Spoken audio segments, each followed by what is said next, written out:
Okay, fun football podcast here, Isaac. That was a crazy first round. So I'm going to give you guys my full Packers thoughts, and then I'll expound, and I'll just go into the whole thing, because what the Falcons did was just absolutely crazy to me. You don't pay a quarterback and then draft a quarterback at 8. Kirk Cousins is like, what? Am I the future? For 2 years, and then Penix is already going to be 24. What sense did that make? Like, what was that? I guess I'll do Packers later. 6 quarterbacks. I should have said in the top 12. I said in the top 15. I nailed it. I knew Bo Nix. I knew Denver wasn't going to be able to just roll with Jarrett Stidham as their future. I don't see it. Sean Payton's too forward thinking. He was like, I got to get a quarterback. And Dallas Turner falling as far as he did, and all the defensive guys. I was talking with my dad about it. I was like, I get these teams wanting to get a tackle and a quarterback and a receiver. I get it, but defense matters too. I was a little surprised that they fell that far, and then all these defensive guys fell to Green Bay, and then they went tackle anyways. Man, that was just nuts. I think the Penix thing was a big mistake by Atlanta. I don't think Penix is the future for anybody. So I'm just really not big on the guy. He's got health concerns. He's a lefty. I don't know, man. Like that championship game when you just drop coverage, he couldn't figure it out. He's not really much of a scrambler either. I don't really like him. I think Atlanta just has 2 quarterbacks that aren't the future. I'm sorry. I just don't see it. If you all think I'm different on this one, let me know. But I think at most there's only going to be 4, maybe Bo Nix shocks, quarterbacks that actually become franchise quarterbacks, and there's probably only going to be 2 or 3. Chicago's got to prove that they can support Caleb. Getting a Dunze was genius. Chicago and Minnesota were 2 of the biggest winners because Minnesota got JJ, only had to trade up 1 spot, and then still got Dallas Turner. That was sick for them. Good job by the Bears and the Vikings. And the Lions trading up to get their player, and the Cowboys moving back a few spots and still getting a tackle and getting a third out of it. That was interesting too. But obviously, the beginning of the draft went the way everybody thought it would, just no trades.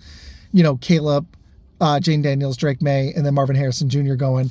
And then the little slight surprise was the Chargers getting Joe Alt, so you can protect Herbert, and he has no one to throw to because Quentin Johnson was awful last year. So unless he has a big jump, I think they're going to be drafting a receiver very quick, but I don't have a second, so what are they going to do? That was craziness. It really was. Atlanta, I think still the biggest shock that was Atlanta. What are you doing? You paid Kirk Cousins $100 million guaranteed, and I know it's really only 2 years, but then they'd have a dead cap hit anyways, and that sucks. You paid him, and then you go draft a 24-year-old guy with health concerns. Somebody needs to fire that GM. Not a good call. Kenyon Mitchell falling as far as he did, and Dallas Turner, and Jared Verse and Latu, man, that was just shocking. I was shocked that Dallas Turner wasn't the first edge rusher to come off the board. Minnesota getting their guy, not having to move up much for him was great for them, like I said. But, yeah, it was a wild first round. People obviously put a premium on offense. It's very obvious by the choice selections, the tackles, receivers, and the quarterbacks that went.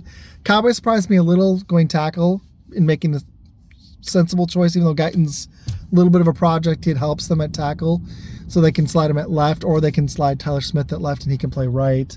And they didn't go running back. I thought they may think about it, even though there's no running back that's really worth a first rounder this year. I thought they'd still think about it. So I was like, okay, now Packers. Not blown away. I think Barton was a better choice. If you're going to go offensive lineman, and I get that because you want to keep Love upright and you want this running game to hum and you want him to have time for the passing. Our play, we want some play action. We want time for stuff to set up, deep shots. Your offensive line, it was great last year in pass protection, but we were terrible in run blocking for most of the season. It took a while to gel too, and we did let Runyon go, and we let both of our tackles. We let 2 tackles go. So I get the idea of drafting a tackle. I've heard mixed things on him. I personally think Barton or JPJ would have been the better call. I really do. And I know there were some issues with JPJ's medicals. He's probably only a center, so that's a little limiting. I think Barton would have been the better option, not Guyton. I'm fine with Morgan over Guyton. So I'm okay with it. It's not blowing me away. I hope he holds down the left tackle spot. Or if he doesn't push Walker, I think we got a guard. I'm hoping we got a guy that can start.